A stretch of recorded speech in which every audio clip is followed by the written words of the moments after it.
Hi guys, good afternoon and welcome back to my channel. As you can see, today I am making something different. So this is crayfish or prawns, and they're the red big ones, and I'm making yam for dinner and then sauce. So I am making crayfish sauce with yam. That's what we're having for dinner today.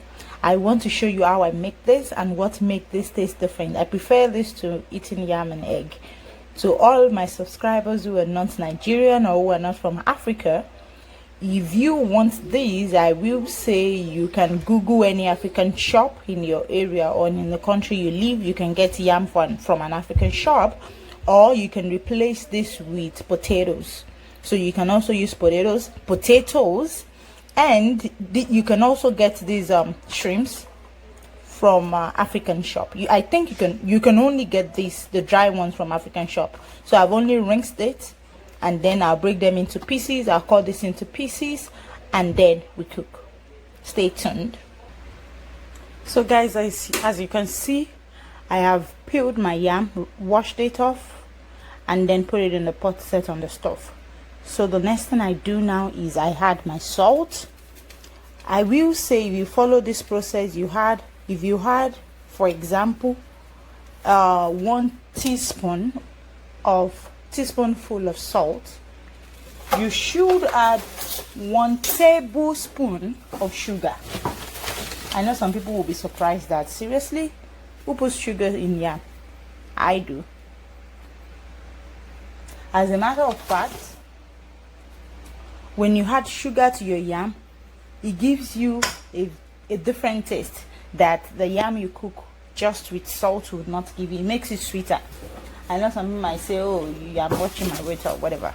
Yeah, it's good to watch your weight, but sometimes, you just have your cheat meals, and this is one of them for me. So I have done that. The next thing for me to do is to add water. Cover it, enough water. Cover it and let it cook. And that is for my yam. So the next thing on our agenda is the sauce for the yam. As you can see, I have my fry pan on the stove already. Once your fry pan is dry, that is if you probably just washed it or you rinsed it with water, add your vegetable oil or whatever oil you're using. Some people use olive oil, some people use vegetable oil. So I've added my vegetable oil. You let it sit and boil for a little bit, maybe 30 seconds, maybe 50 seconds, depending on how hot you want your oil to be. So once your oil is hot, the next thing to do, which is a very important step when you're making your sauce, is to add the crayfish. That's the first thing you add, because this is what will give it that aroma and the taste that you want. So I add my crayfish, and then I just let it sit for some few seconds. I'm not frying it. This is just the base for my oil. So while you're doing this, you will start perceiving the aroma of the crayfish. So I do this, and the next thing I do is to add my onions. I prefer to use the red onion, but I'm using both today because I realize I don't have enough of the red onions at home.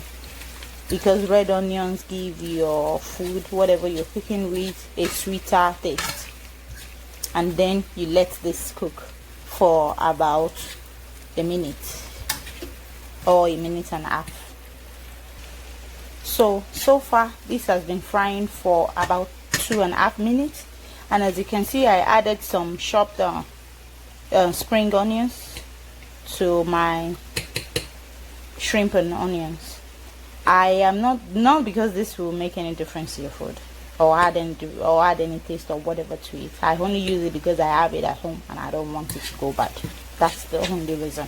I usually don't put it. So the next thing to do is to add my tomatoes. If you're doing it the same way I'm doing it now, you will realize that by now you can perceive this nice aroma. You really would not know how good this smells until you try it on your own. So I have sliced my tomatoes and I am adding it. And the next thing is to add my chili pepper. I have a chili powder. Like I said, it's just dry pepper blended together, and that's it. So I add my chili powder, and you can add as much as you want depending on your tolerance level for spicy stuff. Yeah. So, and you stir. I have increased the heat because I think it's not cooking. The heat is not enough. So you just stir this and you let it sit. You let it cook.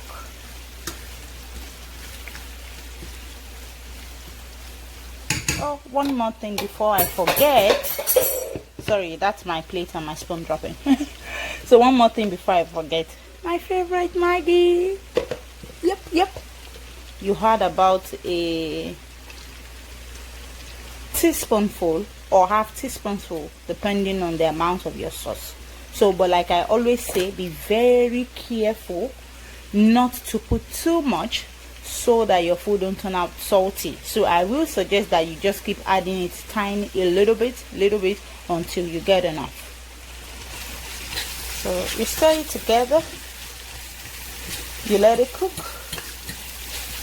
and this is all. Like, this is it.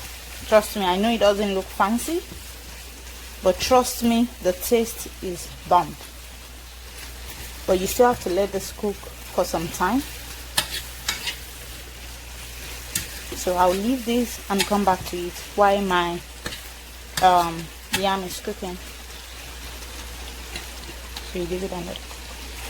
So it's been cooking for about 2 minutes, and the next thing I do is just to match it together to make sure the tomatoes is well into each other, like pureed. Even though you can't puree it here, but it's not supposed to be pureed. It's supposed to be, what's the English? It's supposed to have clumps in it. Yes. So this is what I do. And I know some people will be saying, oh, you did not add salt. I've not seen you add salt to the sauce. Seriously, trust me, you don't need salt when you use that Maggi, because I usually don't add so much salt to my food, especially my sauce, when I make sauce or when I make stew, when I cook. This is it. Trust me, this, when you try this and you taste it, I want to bet that you would never eat yam or rice. Well, maybe you can use egg with rice, but you never eat yam or potatoes with fried egg anymore. You would do this sauce, because this one is way better and tastier. When you have guests over, instead of the egg, make this for them. They will salute you and they will ask you for the recipe. Trust me. So that is that on my sauce. As you can see, our sauce is ready and it tastes really good. So now we just wait on the yam, allow the yam to boil, and then that's it.